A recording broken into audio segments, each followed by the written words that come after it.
Bueno, vamos a iniciar la clase número 2, en donde vamos a hablar un poquito de anatomía y fisiología, para poder entender con mayor facilidad las próximas clases en donde va a estar orientadas a las patologías. Esta es una visión lateral del encéfalo, donde vemos que está el cerebro. Voy a agarrar el láser. Este sería el cerebro, ¿no? Este sería el cerebelo, y esto que aparece acá sería el tronco del encéfalo. Como ven, el cerebro tiene surcos y cisuras. Este surco, que es el surco central, me va a permitir separar el lóbulo frontal hacia anterior y el lóbulo parietal hacia posterior. A su vez, el surco lateral me va a separar lo que es el lóbulo temporal del parietal y del frontal. Y el surco parieto-occipital, que me va a separar el occipital del lóbulo parietal. Bien, esto sería una vista lateral. Ahora sí, al cerebro lo partimos en la mitad y lo vemos desde adentro, o sea, la vista medial. Vamos a ver algunas estructuras más detalladas, ¿no? Este de acá sería el lóbulo frontal, ¿sí? Por acá está el surco central. Acá tenemos el surco parieto-occipital, que era lo que me separaba el occipital del parietal. Esto es la visión interna del cerebelo.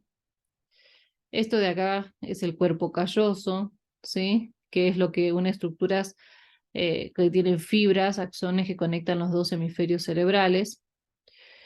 Esto que ven acá adentro es el septo pelúcido.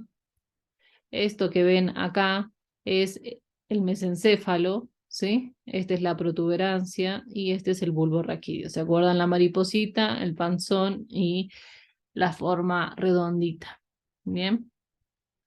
Y después vamos a tener otras estructuras como por ejemplo el hipotálamo, ¿sí? Que es sumamente importante, tiene muchas funciones, muchas regulaciones, y el tálamo, ¿sí? Esta es una vista lateral.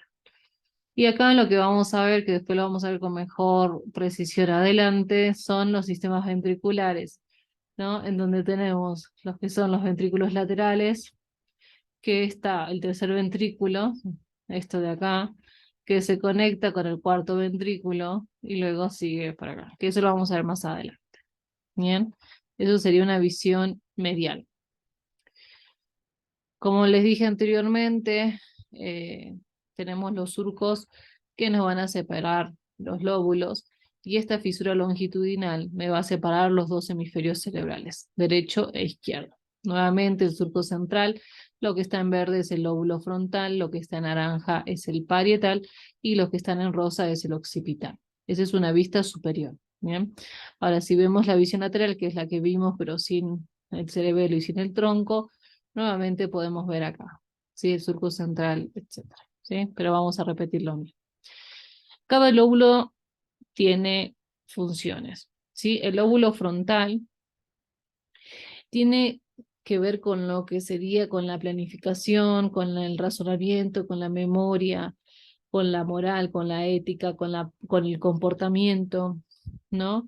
Este lóbulo se descubrió su función hace muchos años, porque un señor que era albañil, se le cayó un fierro afectando la zona frontal, y el paciente quedó como secuelado con trastornos de la conducta, ¿sí? Inapropiado, había cambiado totalmente su personalidad. Y así descubrieron eh, la función del lóbulo frontal.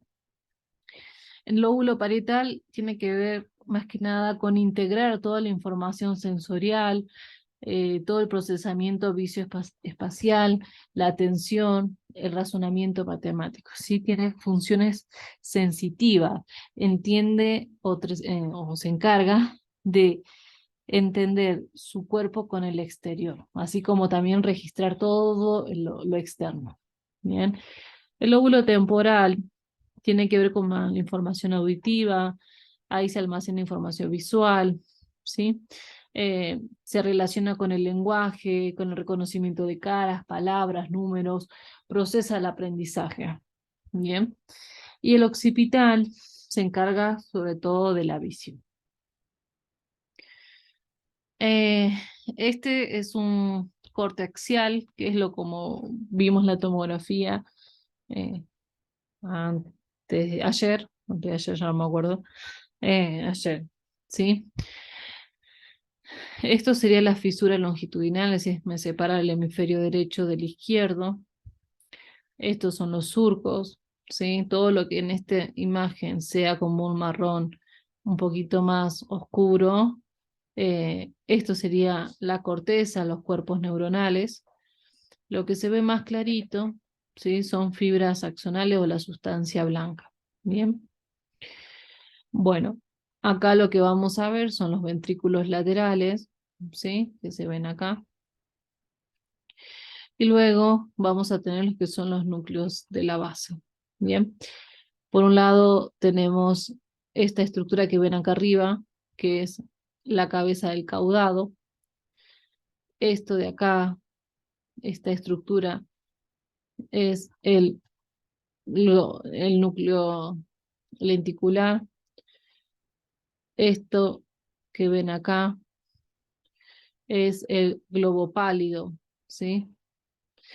Y luego tenemos todo esto, en realidad sí es en conjunto. A ver, vamos a esta imagen que se ve más separado, tantas líneas, hasta a mí me confunden, ¿sí? Esto que está acá es el núcleo lentiforme, que está formado por el putamen y el globo pálido, externo e interno. Bien, esto que ven acá es la sustancia blanca, que les dije por su color, es la cápsula interna. Es es el sitio por donde recorre toda la información de estos núcleos y a su vez lo conectan con la corteza. Bien.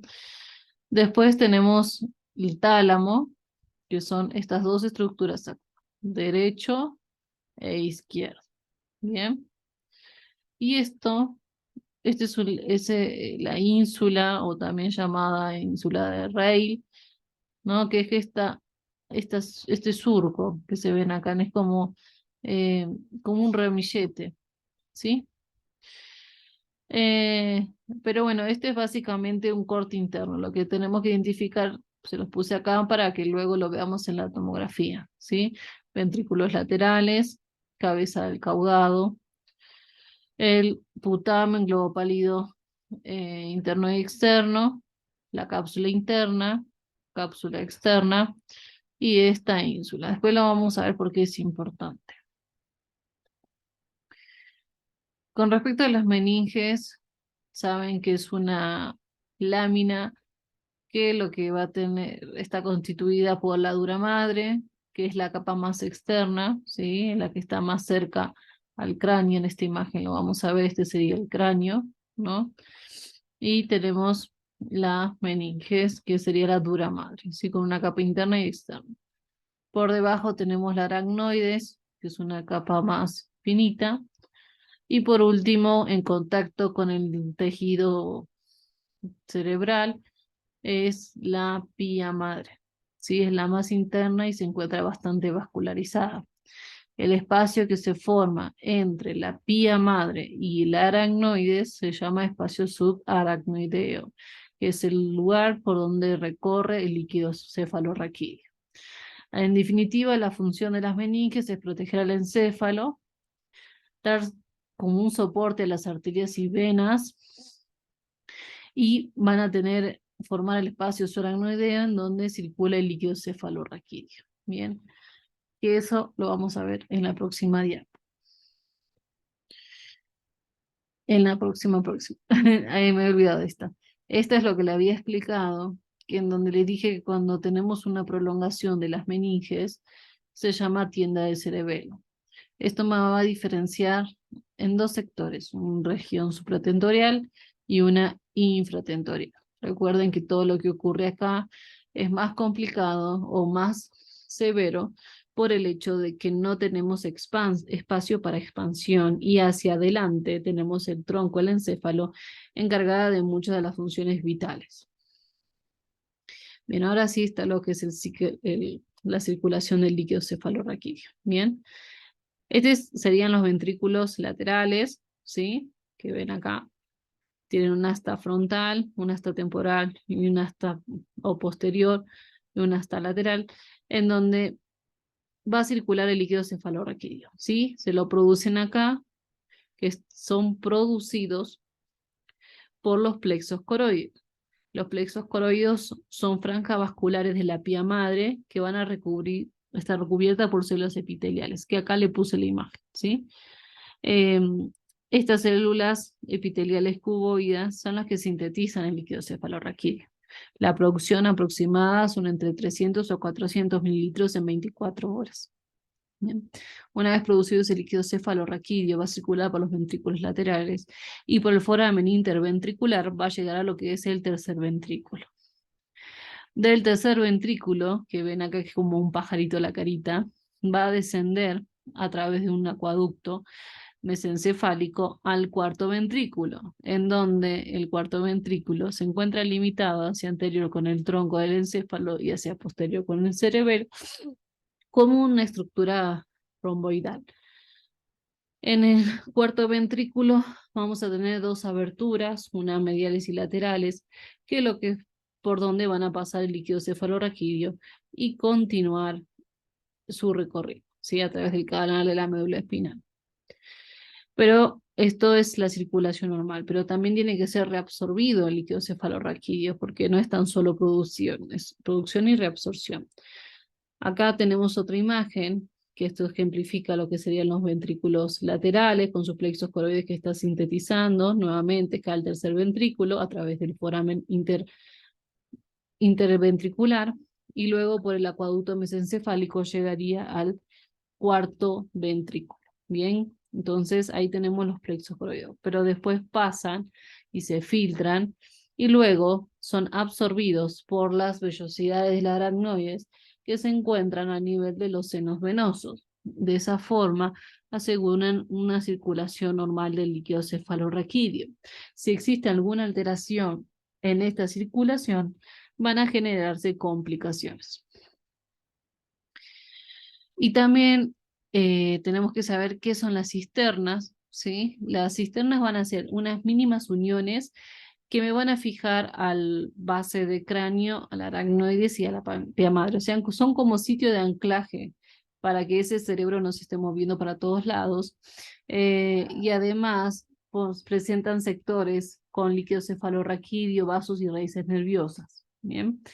Entonces tenemos varias, tenemos una cisterna quiasmática, una cisterna interpendicular, una cisterna pontocerebelosa, que la vemos acá, una cisterna cerebelo-medular posterior, o sea, hay varias cisternas cuadrigéminas. Es importante, y la verdad que sí son importantes, de hecho son cosas que vemos en la tomografía, como para llegar a un diagnóstico, si existe una compresión o no de las cisternas, pueden hablarnos de un proceso de edema o proceso que puede llevar a una hipertensión endocraniana. Con respecto a la irrigación cerebral, hay que tener en claro, como les dije en la clase pasada, que la sangre que llega al cerebro es fundamental para su funcionamiento, si no tiene un sitio de almacenamiento y depende mucho de las diferentes condiciones como el gasto cardíaco, por ejemplo, de la frecuencia cardíaca, precardia y poscardia. Entonces, esta irrigación cerebral viene a través de las carótidas. Este tendría el callado aórtico, ¿no? Que me va a dar la subclavia, que de ahí me va a dar la carótida común, que a su vez se va a separar en dos ramas, una carótida interna, sí, que es la que me va a entrar al cráneo y va a irrigar todo por dentro, y la carótida externa, que esta se va para lo que sería la cara, cuero cabelludo, ¿sí? Es más externa, fuera del cráneo. Bien, y a su vez por atrás tenemos la arteria vertebral que sube por los agujeros vertebrales, se unen a la altura antes de entrar al foramen magno, ¿sí? O sea, las dos vertebrales, derecha e izquierda, se unen y forman la arteria basilar, ¿sí? Que me va a dar todo lo que es la circulación posterior. Bien, acá lo que les traje es la imagen de cómo o cuáles son las porciones de la carótida interna una vez que ingresa al cráneo, ¿sí? Tiene una porción cervical, que es lo que está por fuera. Una vez que entra por el agujero petroso tenemos la porción petrosa, luego la porción cavernosa, que hacen como un girito, y luego la porción cerebral. Una vez que la arteria cerebral, carótida interna, perdón, ingresa, se divide en dos ramas, en la arteria cerebral anterior y la arteria cerebral media. Bien, que acá les traje otra imagen para que vean lo que les estuve diciendo. Acá es una vista lateral y acá es una vista desde abajo. Estoy mirando el cerebro desde abajo. Bien, entonces para que nos ubiquemos, acá les voy a marcar. Esto que está acá es la arteria carótida interna, que se divide en dos ramas, que es la arteria cerebral media, que se va por acá, y esta es la cerebral anterior, ¿sí? Que luego se comunican, se unen con el lado contralateral.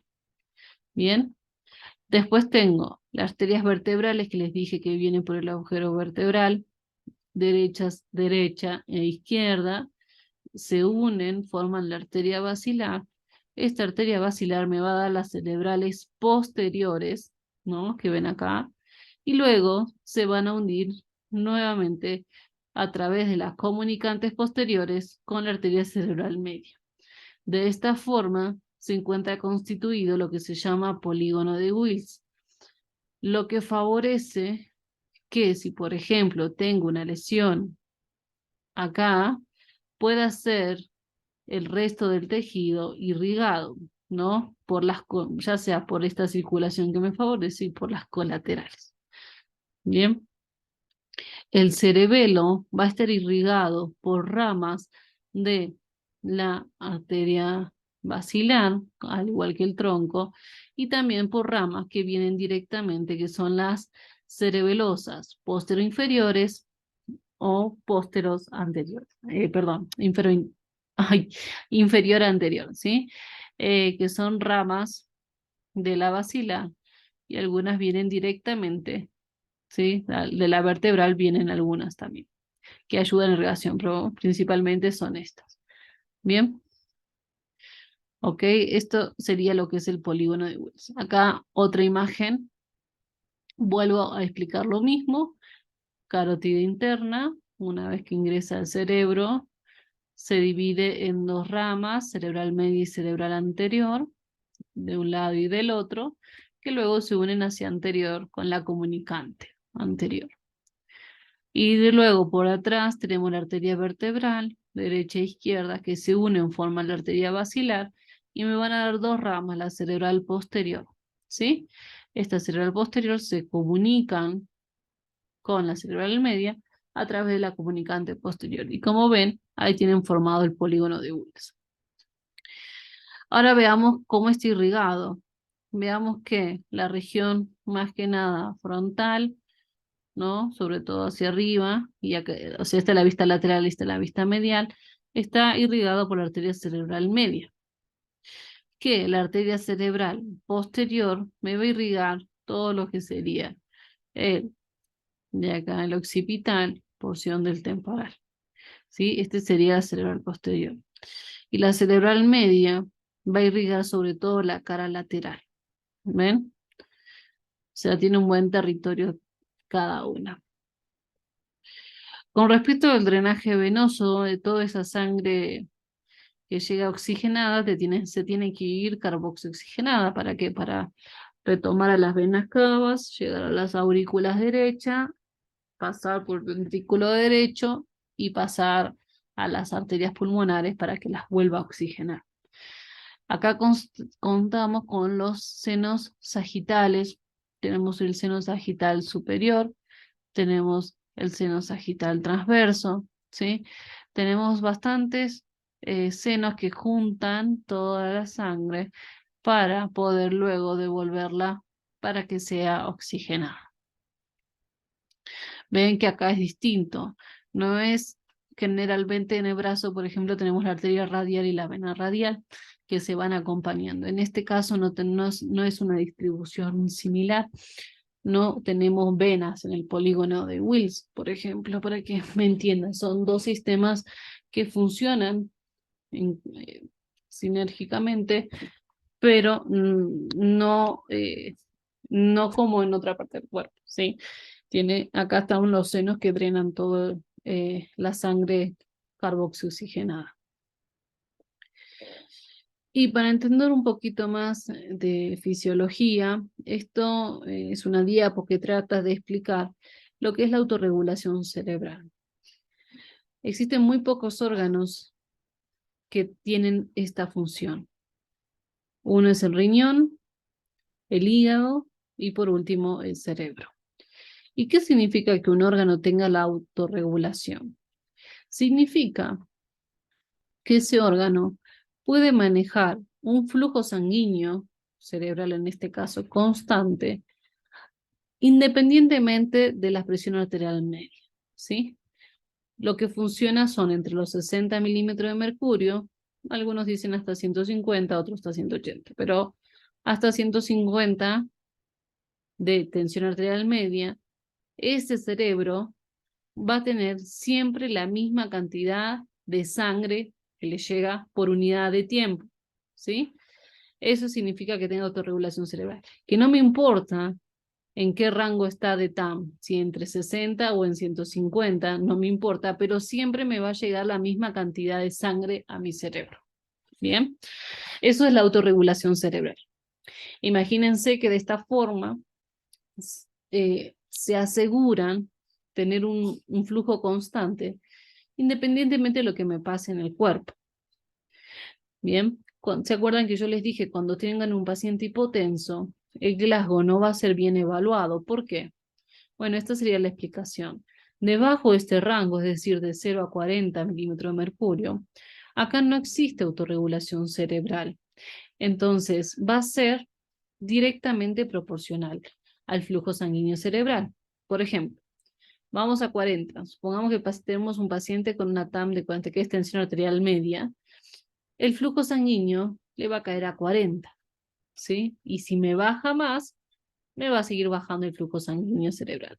¿Y esto qué me va a generar? Que ese cerebro, que esas neuronas presenten una isquemia.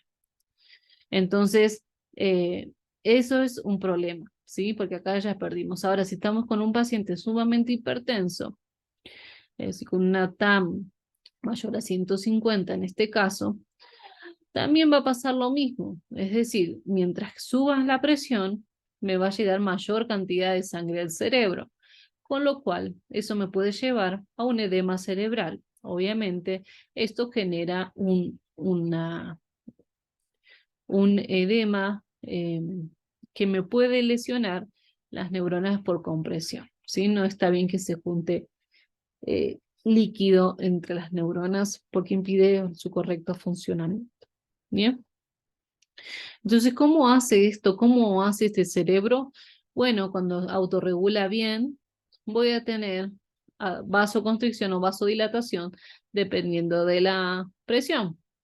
Supongámosle que si el paciente tiene 65, en esta porción, posiblemente las arterias cerebrales van a generar una vasodilatación. ¿Para qué? Para que me llegue más fácil la sangre. Ahora, si me estoy acercando a este extremo, que sería, por ejemplo, en 139, pongámosle, ¿qué van a hacer los vasos cerebrales si están funcionando en este rango? Generar vasoconstricción. ¿Para qué? Para evitar un aumento de llegada de sangre al cerebro y evitar el edema. Bien, esa es la autorregulación cerebral. ¿Se puede ver? Claro que sí. Lo vemos los intensivistas, digamos, dentro de la terapia, a través de diferentes monitorización que obviamente que acá no hay, como por ejemplo un catéter de PIC, ¿sí? Un catéter de PIC, que acá van a ver que le puse PIC. ¿Qué será la PIC? La PIC es presión intracraneal, ¿sí? Existen catéteres que se ponen directamente, a veces se ponen dentro del parénquima, a veces dentro de los ventrículos, o a veces en el espacio subdural, depende de lo que tengamos para medir la presión intracraneal. Entonces, si quiero saber si un cerebro tiene autorregulación cerebral, es fácil. Agarro, le subo la presión con vasoactivos, noradrenalina, y si esto sube y esto sube, significa que no tienen regulación cerebral, ¿sí? Porque tendría que mantenerlo igual o nunca subir. Bien, es una forma que tenemos para evaluar eso. Y acá lo que le puse y lo que le expliqué el día de ayer, que la presión dentro del cráneo va a estar determinado por tres cosas. El tejido cerebral, el 80%, el líquido cefalorraquídeo, el 10%, y la sangre, el 10%. ¿Sí? Estos tres componentes van a intervenir en determinar la presión intracraneal. Bien, si existe alguna situación, por ejemplo, que el componente de la sangre aumente, supongamos que la sangre se rompe un vaso, una arteria, y queda mucha sangre dentro del cerebro, o se rompe algún vaso venoso y también libera sangre dentro del cráneo, eso va a aumentar el componente, por ende va a aumentar la presión intracraniana. Pero está la ley de Monroe-Keightley, que lo que te dice es que si alguno de estos compartimentos aumenta, los otros tienen que adaptarse, es decir,